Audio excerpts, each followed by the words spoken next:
Oyun sektörünün günümüzde gördüğü en büyük değişim, microtransaction denilen gelir sisteminin bir parçası olan lootbox'ların her çeşit oyuna eklenmesidir. Lootbox'ların asıl sorunu ise oyun oynayan bireylerin aldığı zevki kısıtlamakla kalmayıp oyunları adeta bir kumarhaneye çevirmesidir.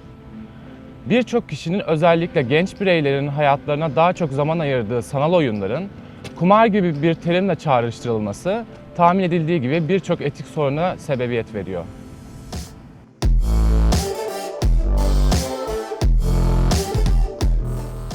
Lootbox mekaniği günümüzde birçok oyunun artık temel bir parçası. Neredeyse geniş kitlelere erişen her oyunda yer almakta. Mekaniğin çalışma prensipleri aslında gayet basit. Bir ücret karşılığı oyunun içerisinde sanal bir kutuya sahip oluyorsunuz. Bu kutunun içerisinde her oyuncunun elde etmek isteyebileceği birçok eşya bulunmakta. Oyuncu bu kutuyu açtığı zaman ise işler biraz daha karmaşık hale alıyor. Kumarhanedeki bir slot makinesi gibi kutu açıldığında aslında arka planda birçok zar atılıyor.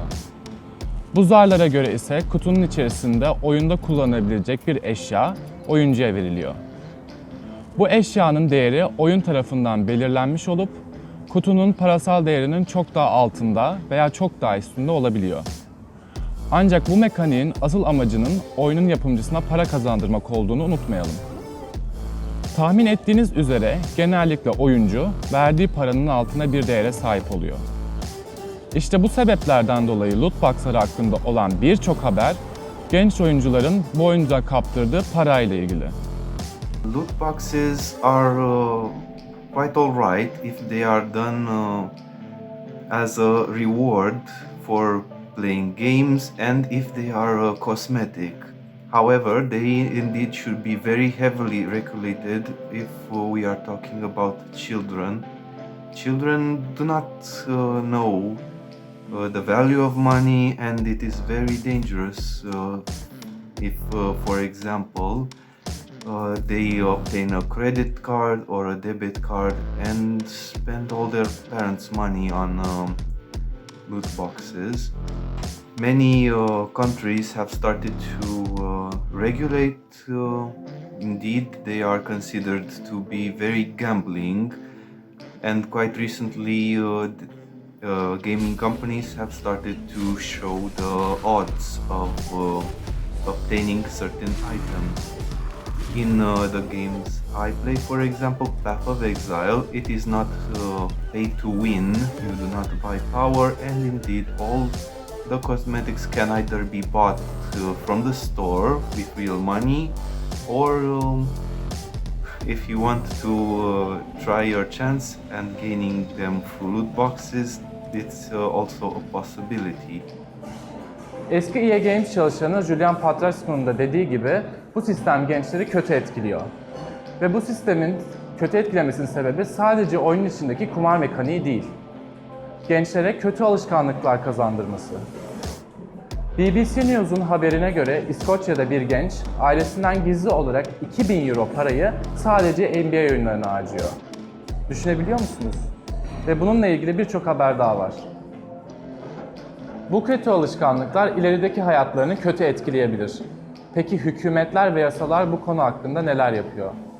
Avrupa'da birçok ülke bu sistemi yasaklamaya başladı. İlk adımı atan ülkeler Hollanda ve Belçika. Ama tabii ki hala dünyanın birçok yerinde bu sistem kullanılmaya, satılmaya devam ediyor.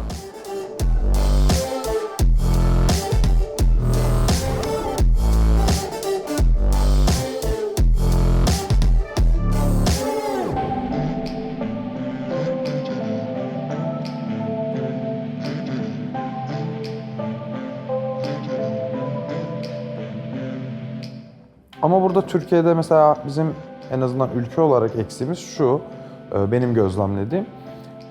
Danimarka, İngiltere, Almanya'da da var sanırım. Oyun komisyonları var bakanlıklara bağlı. İlgili bakanlıklar, artık Teknoloji Bakanlığı mı ya da Spor Bakanlığı mı bilmiyorum. Bizde de e-spor vesaire başkanlığı vardı sanırım. Müdürlüğü mü, başkanlığı mı açıldı ama bu e-spor işte tamamen e-spora yönelik.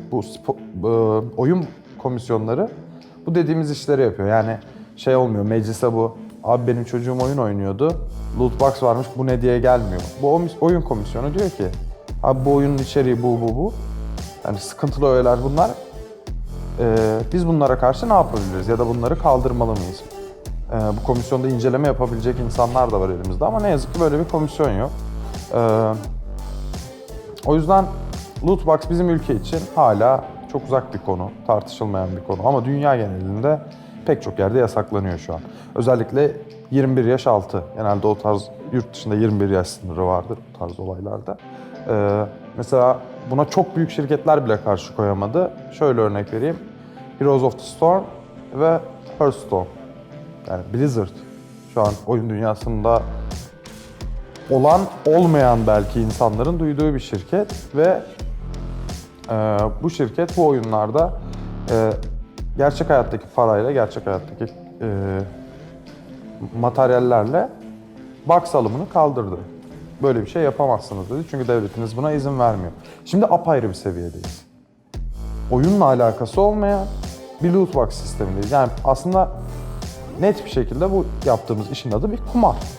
Başka bir şey değil. Ve bu ciddi anlamda kitlenin yaş ortalamasını düşünürsek ki genelde 16-25 yaş arası bir yoğunluk var şu an kitlede. Özellikle bu tarz loot box sistemi içeren oyunların kitlesinde. Şimdi burada şu sıkıntı var. Eğer bu yaş Avrupa'da 21, bizde 18 olsun fark etmez. 18 ve 16 aralığındaki belki de daha küçük oyuncuları nasıl koruyacağız? Ya da koruyabilecek miyiz? İşte bunun için bence artık ülkemizde de bir komisyonun, yani böyle net bir şekilde adı belirlenecek. Hangi bakanlığa bağlı olabilir? Spor Bakanlığı da olabilir. E-spor oraya bağlamışlardı. Ya da Teknoloji ve İletişim Bakanlığı olabilir. Evet abi, burada bir değer var. Bu bir üretilmiş bir ürün, oyun. Ve biz bunu sürekli kullanıyoruz ülkemizde. Dışarıdan alarak kullanıyoruz özellikle.